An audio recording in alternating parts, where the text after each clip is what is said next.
and then like they team together and they're amazing. Yeah. Okay, so we're gonna start out on Battlefield.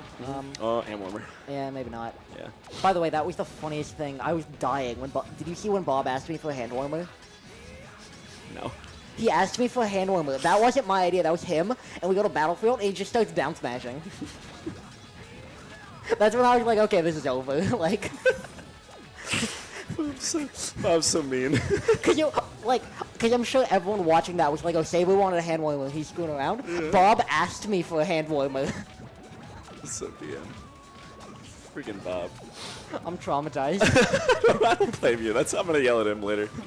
That's just mean. I debated asking for the Sheik Game 3 because I do actually really like that matchup and wanted to try it, but like, I'll try to get friendlies in, and everyone else seemed to be enjoying it, so I was like, I'll let it rock. Yeah. Okay, here we go. Okay, so Sets game one. Starting off. Red team gets the better spawns. Yeah, pretty much. But everyone's on the ground pretty fast. Yeah, it doesn't seem to matter. I'm interested to see. I mean, the platforms are generally considered pretty good for like 3 of the 4 characters on the screen, and then Ices exist. Right. But like the Swordies and then Squirtle's great with those ladder combos. So I'm interested to see who. I mean, obviously, they all structure for a reason, but who it works out better for. Right. Oh. Interesting. That just felt like lack of comfort on the edge trade. Like.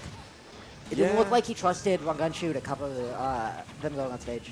Yeah, or rather Connor, right? Yeah. Connor was on stage. Oh, my bad. No, that's cool. Oh, wow. Yeah. Nano was still on ledge, or maybe he held down. I think Nano was on ledge. Okay. But you can see, I mean, in the player cam, Rongunshu was surprised by it. Yeah, Techboy goes for that, just kind of gives away the stock. If he get high enough percent, I think it would have been worth it. Yeah, if you're going to monkey around off stage in doubles, you better do it at a high percent. Then it doesn't feel as bad when you kind of screw it up. Yeah, if you do it at 0 and you're just like, well, like that was great. Yeah, Squirtle just kind of has to do this rinse repeat on Ike, which is obviously more difficult in doubles. Right. Ooh, big fair from Brad. Didn't get the second one, but... Let's see if he... Okay, he makes it back fine. He's really liking these counters right now.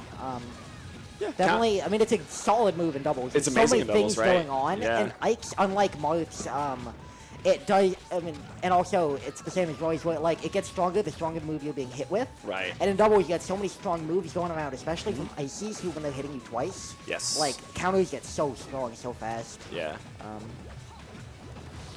So, yeah, it seems like Ron has been winning a lot of the neutral exchanges. As I say that, Techboy outplays him and grabs him, but... Yeah, but for the most part, it does feel kind of, though, like Brad is winning, Rongunshu's winning neutral, and then Connor runs in afterwards. But, like, he seems to need Rongunshu, at least so far, to create those openings for him. Yeah, Ike is really good at doing that in doubles. He's got the big hitboxes.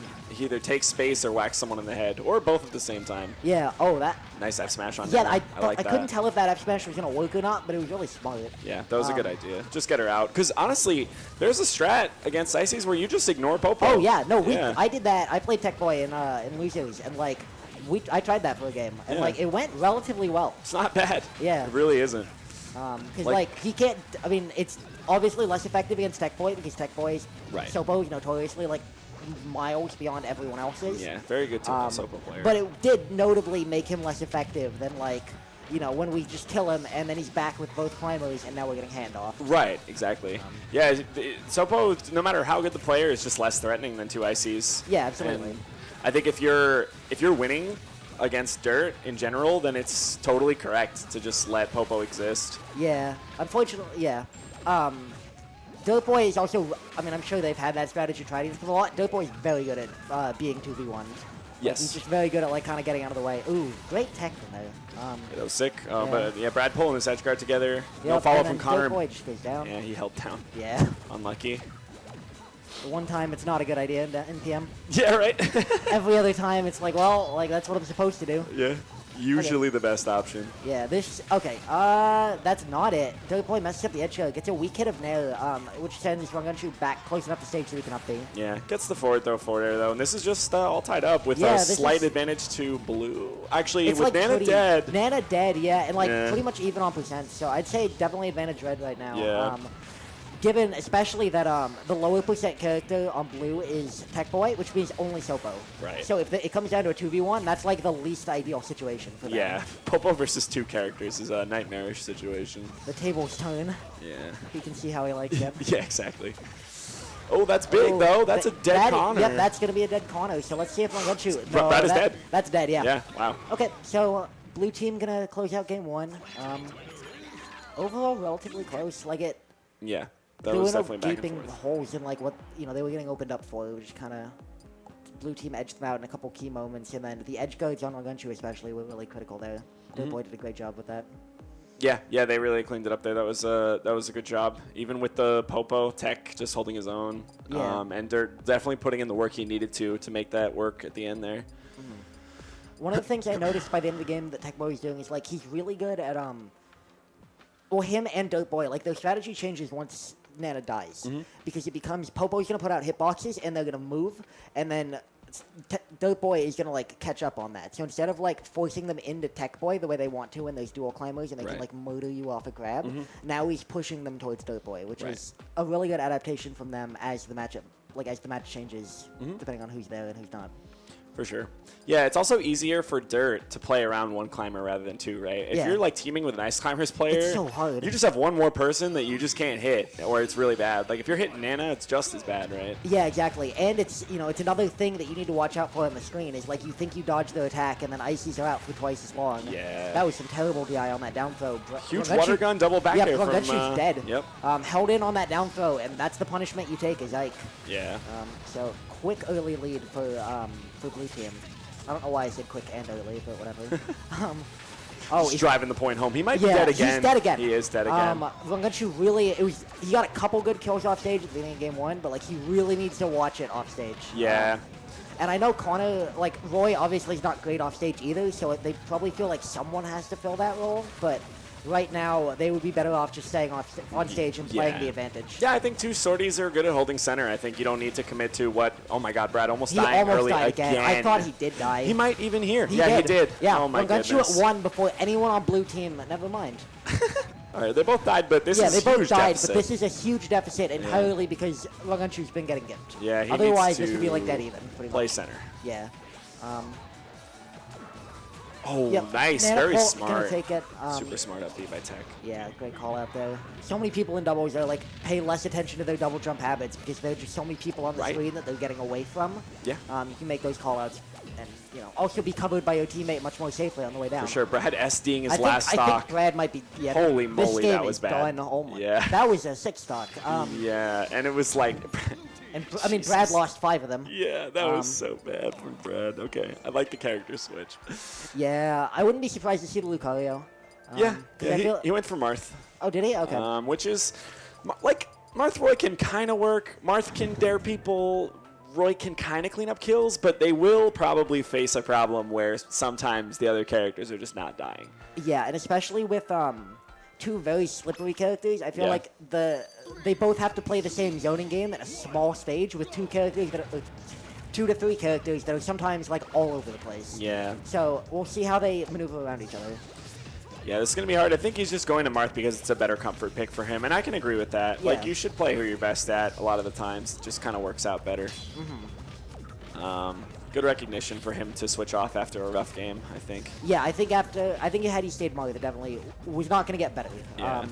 Because Dirtboy had really gotten a read on the edge guards by the end of that game. Yeah, he was definitely figuring out. He would have either had to play much more safely, which removes a lot of the advantage he was getting out of playing Ike in game 1. Right. Or you just switch. Or you lose.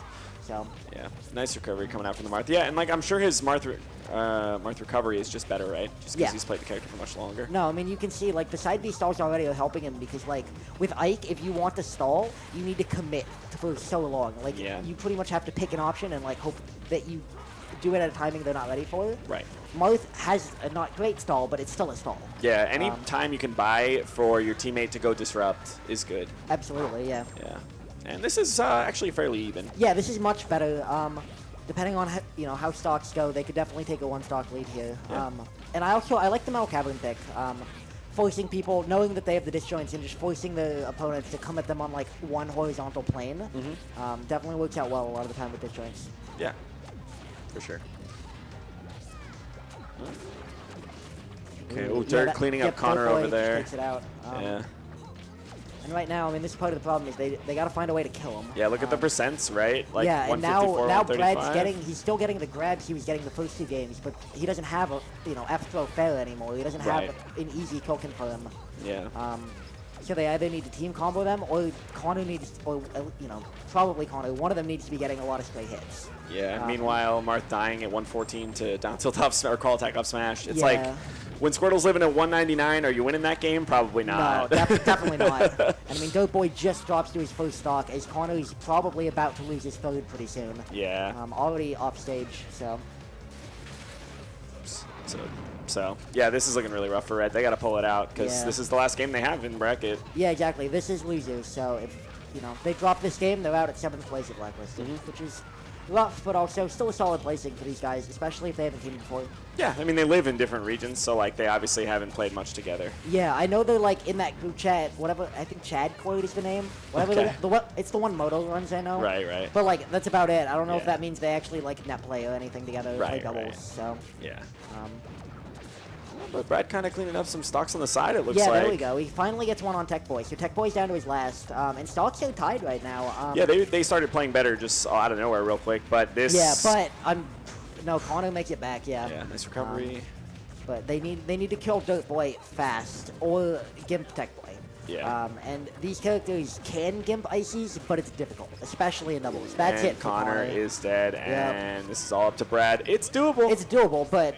Especially now, he needs to clean this up. Oh, yeah, good disruption from Tech. I'm curious if Counter would have made him invulnerable to Techboy attacking him and also beaten the up B. Yeah, that would have been a cool idea. Uh-oh. Meanwhile, he throws out that counter. Yeah, not as much.